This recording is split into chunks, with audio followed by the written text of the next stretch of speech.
Good morning class. कल हमने कारक पढ़े थे, है ना।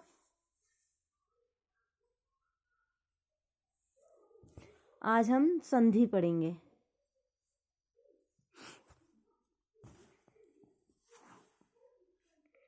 परिभाषा।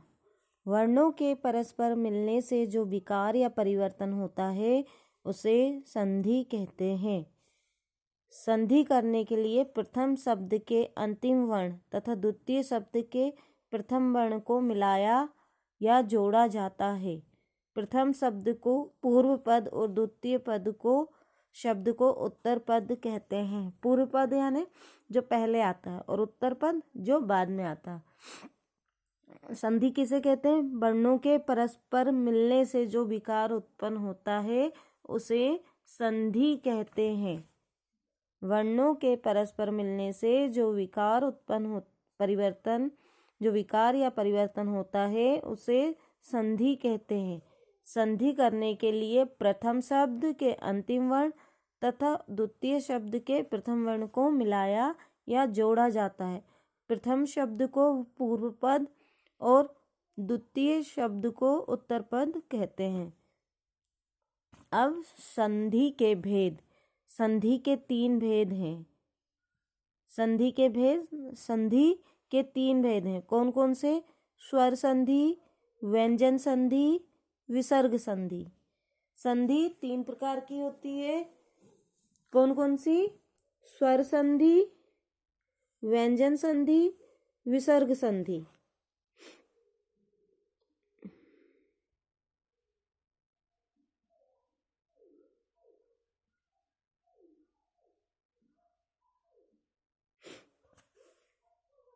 सबसे पहले पढ़ेंगे हम स्वर संधि।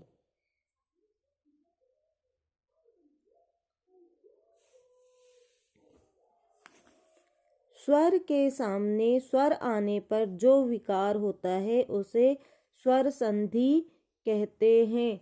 स्वर के सामने स्वर मतलब प्रथम शब्द का आखिरी वर्ण स्वर होना चाहिए और द्वितीय शब्द का पहला वर्ण स्वर होना चाहिए। तो कौन सी संधि हो जाएगी वहां पर? स्वर संधि।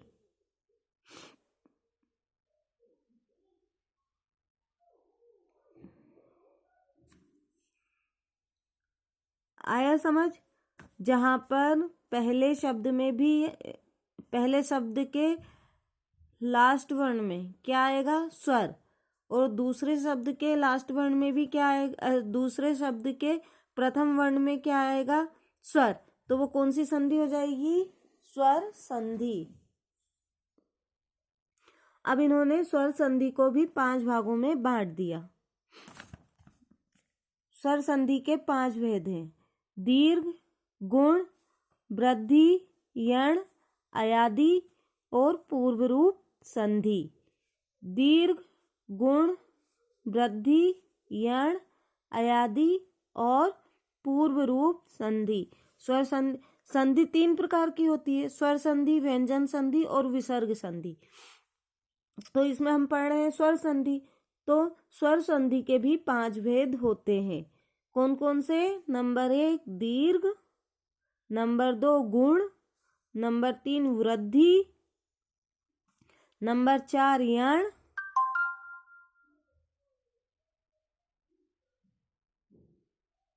नंबर 5 अयादि और नंबर 6 पूर्व रूप संधि।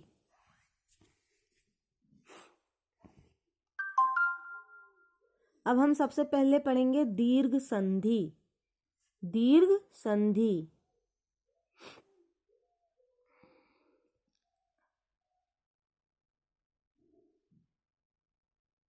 आ, ई, उ के बाद समान वर्ण आने पर दोनों स्थान पर दीर्घ स्वर हो जाता है।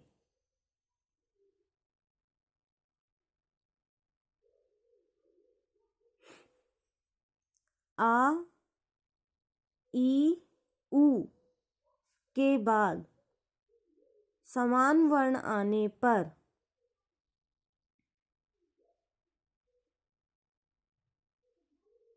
दोनों के स्थान पर दीर्घ स्वर हो जाता है।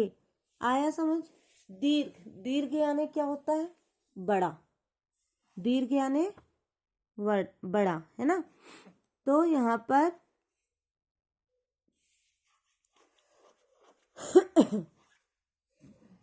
अब देखो, जैसे दिया है कक्षा प्लस अध्यापक, कक्षा प्लस अध्यापक, तो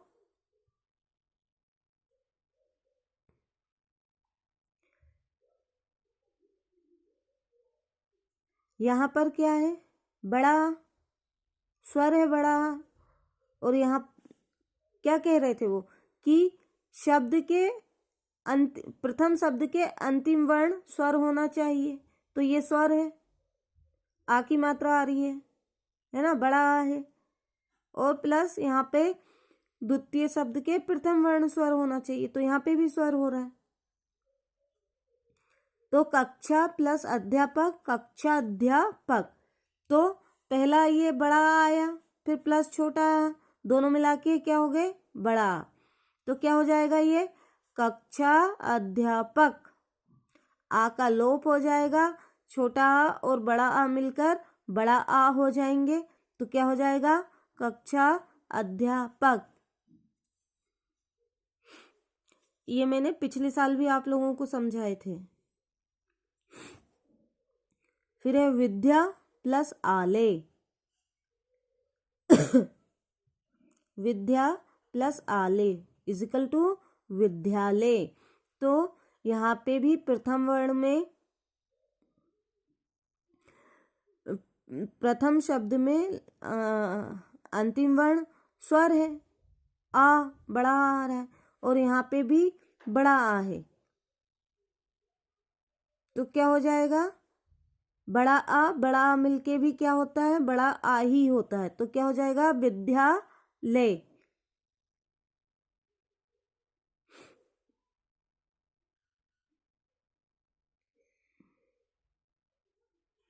फिर है सह, अब यहाँ पे भी स्वर है, हाँ में आ रहा है, सह प्लस अनुभूति, यहाँ पे भी स्वर है, यहाँ पे भी छोटा है और यहाँ पे भी छोटा है, तो छोटा और छोटा मिलके भी क्या होता है? बड़ा। मतलब दीर्घ यानी होता ही बड़ा है। अगर बड़ा आ प्लस छोटा आ है तो भी बड़ा आ होगा, बड़ा आ प्लस बड़ा आ है तो भी बड़ा आ होगा, छोटा आ प्लस छोटा आ है तो भी बड़ा आ होगा। तो यहाँ पर छोटा आ प्लस छोटा आ है, इसलिए क्या हो जाएगा? ये बड़ा आ। तो पूरा शब्द क्या हो जाएगा? सहानुभूति। सह प्लस अनुभूति, सहानुभूति।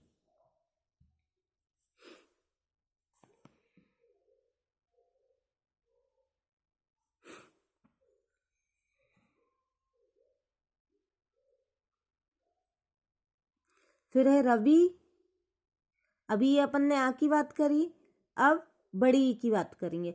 मतलब दीर्घ यानी होता ही बड़ा है, जहां पे बड़ा आ की मात्रा आए, बड़ी ई की मात्रा आए, बड़ा ऊ की मात्रा आए, वहां पर क्या हो जाएगा? वहां पर दीर्घ संधि होती है, हमेशा याद रखना। ये मैंने आपको पिछली बार भी समझाया था। जहां पर बड़ा आ, बड़ी ई, बड़ा ऊ की मात्रा आएगी, वो दीर्घ स्वर संधि होगी। ठीक है। अब ये देखो, रवि प्लस इंद्र, अब जैसे आ में था, छोटा प्लस बड़ा आ प्लस छोटा आ, बड़ा आ ही होगा, बड़ा प्लस बड़ा आ, ये भी बड़ा आ होगा, छोटा प्लस छोटा आ, ये भी बड़ा आ होगा। ऐसे ही अब ई की बात हो रही है ना, रवि प्लस ई, अब रवि ई आ रहा है, स्वर आ रहा है, और यहाँ पे भी स्वर है, तो ये दोनों छोटी ई और ये छोटी ई मिलके क्या हो जाती है? बड़ी ई। तो क्या हो जाएगा? रविंद्रः, रविंद्रः।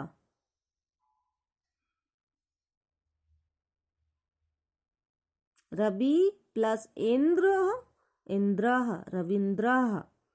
तो ये छोटी ई प्रथम वर्ण का लास्ट वर्ण और द्वितीय शब्द का प्रथम वर्ण, दोनों स्वर है, दोनों छोटी ई स्वर है। तो ये छोटी ई मिलके बड़ी ई हो गई, इसलिए ये हो जाएगा रविंद्र।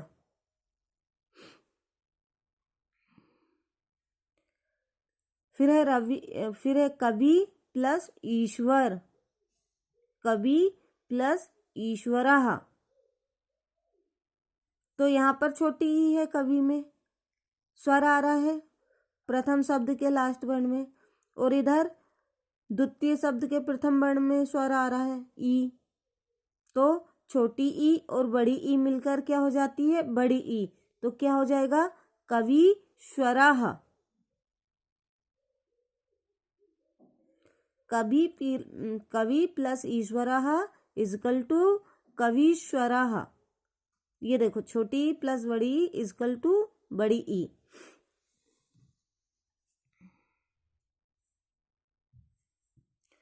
भानु प्लस उदय, भानु प्लस उदय। तो ये भानु छोटा ऊ प्लस ये छोटा ऊ, दोनों छोटा ऊ मिलके क्या हो जाएंगे, बड़ा ऊ। तो क्या हो जाएगा, भानु प्लस उदय भानुदेह। छोटा ऊ प्लस छोटा ऊ इजकल टू बड़ा ऊ, भानु प्लस उदय भानुदेह।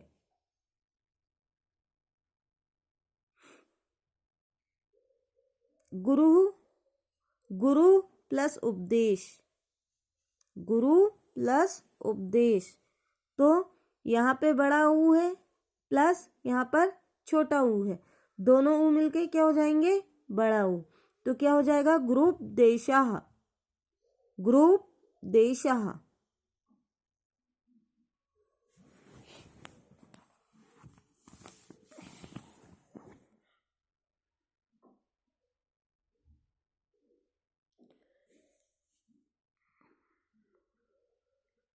इसको अगर हम सीधी तरीके से समझें तो बस यही है कि जहाँ पर बड़ा ऊ की मात्रा आएगी और दोनों शब्दों में, प्रथम शब्द में और द्वितीय शब्द में, प्रथम शब्द के लास्ट वर्ण में और द्वितीय शब्द के प्रथम वर्ण में स्वर हो, तो वो क्या हो जाएगी, दीर्घ संधि हो जाती है।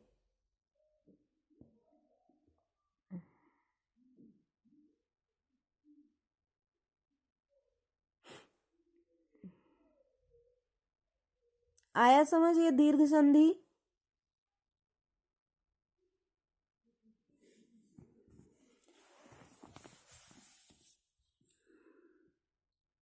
फिर है गुण संधि। गुण यानी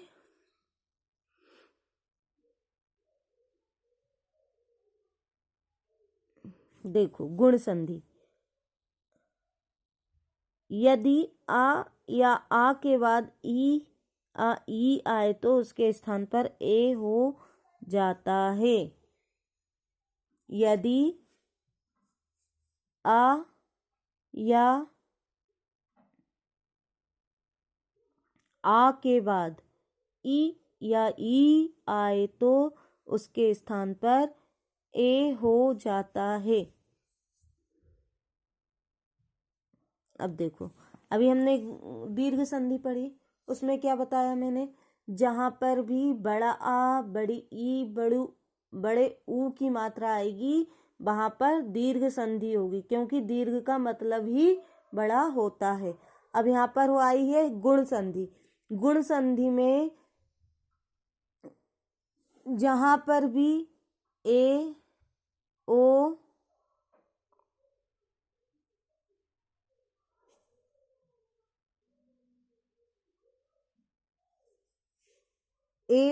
अर आए तो वहां पर क्या होगी, गुण संधि होती है। अब जैसे यहाँ पे कह रहे छोटा और बड़ा आ के बाद यदि छोटी ई और बड़ी ई आए तो उसके स्थान पर ए हो जाता है। अब देखो, ये दिया है देव प्लस इंद्र, अब ये वाह है, इसमें आ रहा है तो ये छोटा आ, इसके बाद क्या आया, छोटी ई आ गई, तो ये छोटी ई और ये आ मिलकर ए हो जाते हैं, तो ये क्या हो जाएगा, देवेंद्र। क्या हो जाएगा ये, देवेंद्र।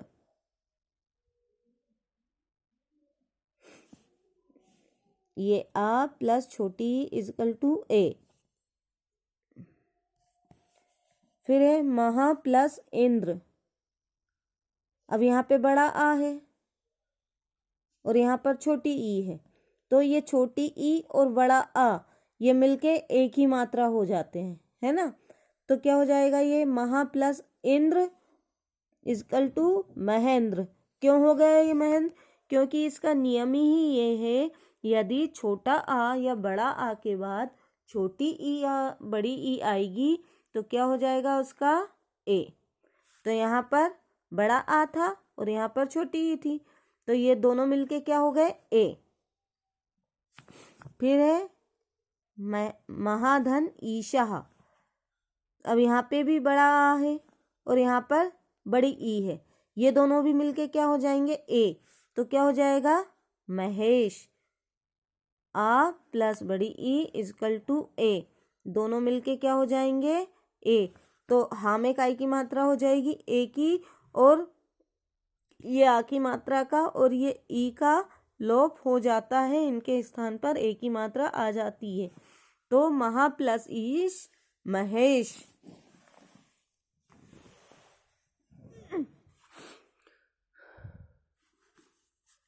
फिर इसका दूसरा नियम है, यदि आ या आ के बाद छोटा ऊ या बड़ा ऊ आए तो दोनों के स्थान पर ओ हो जाता है। क्या हो जाएगा, अगर पहले शब्द में छोटा आ या बड़ा आ आए और दूसरे शब्द में छोटा ऊ या बड़ा ऊ आए तो वो ओ हो जाता है ना। अब जैसे यहाँ पे दिया पर रा में आ रहा है तो यहाँ छोटा आ हो गया, फिर यहाँ छोटा ऊ है तो पर प्लस उपकार, तो ये ऊ और ये आ मिलके ओ हो जाता है, ये यहाँ लिखा है आ प्लस ऊ ओ, तो ये क्या हो जाएगा, पर प्लस उपकार, परोपकार। गंगा, बड़ा आ रहा है और प्लस यहाँ छोटा ऊ, तो बड़ा आ और छोटा ऊ मिलके भी क्या हो जाएंगे, ओ, तो ये हो जाएगा गंगोत्कम। आ प्लस ऊ इजकल टू ओ, गंगोत्कम। फिर है प्र प्लस उक्तम, तो इसमें आ रहा है छोटा और ये छोटा ऊ है, तो ये दोनों मिलके क्या हो जाएंगे, ओ, तो क्या हो जाएगा, प्रोक्तम।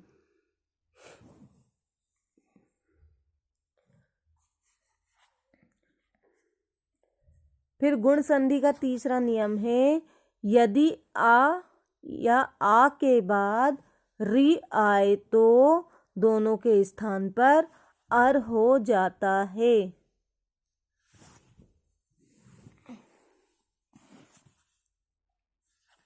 यदि आ या आ के बाद री आए तो दोनों के स्थान पर अर हो जाता है। जैसे देव, यहाँ वहां में छोटा आ है प्लस ऋषि, री आ गया तो इनका क्या हो जाएगा, अर, देवर्षि। फिर महा प्लस ऋषि तो क्या हो जाएगा, महर्षि।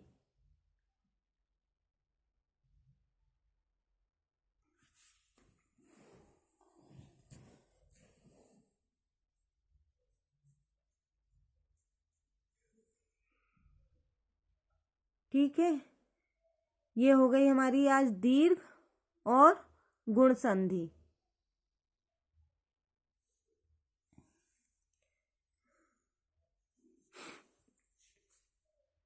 कल हम वृद्धि संधि पढ़ेंगे। ठीक है, चलो, good day all of you.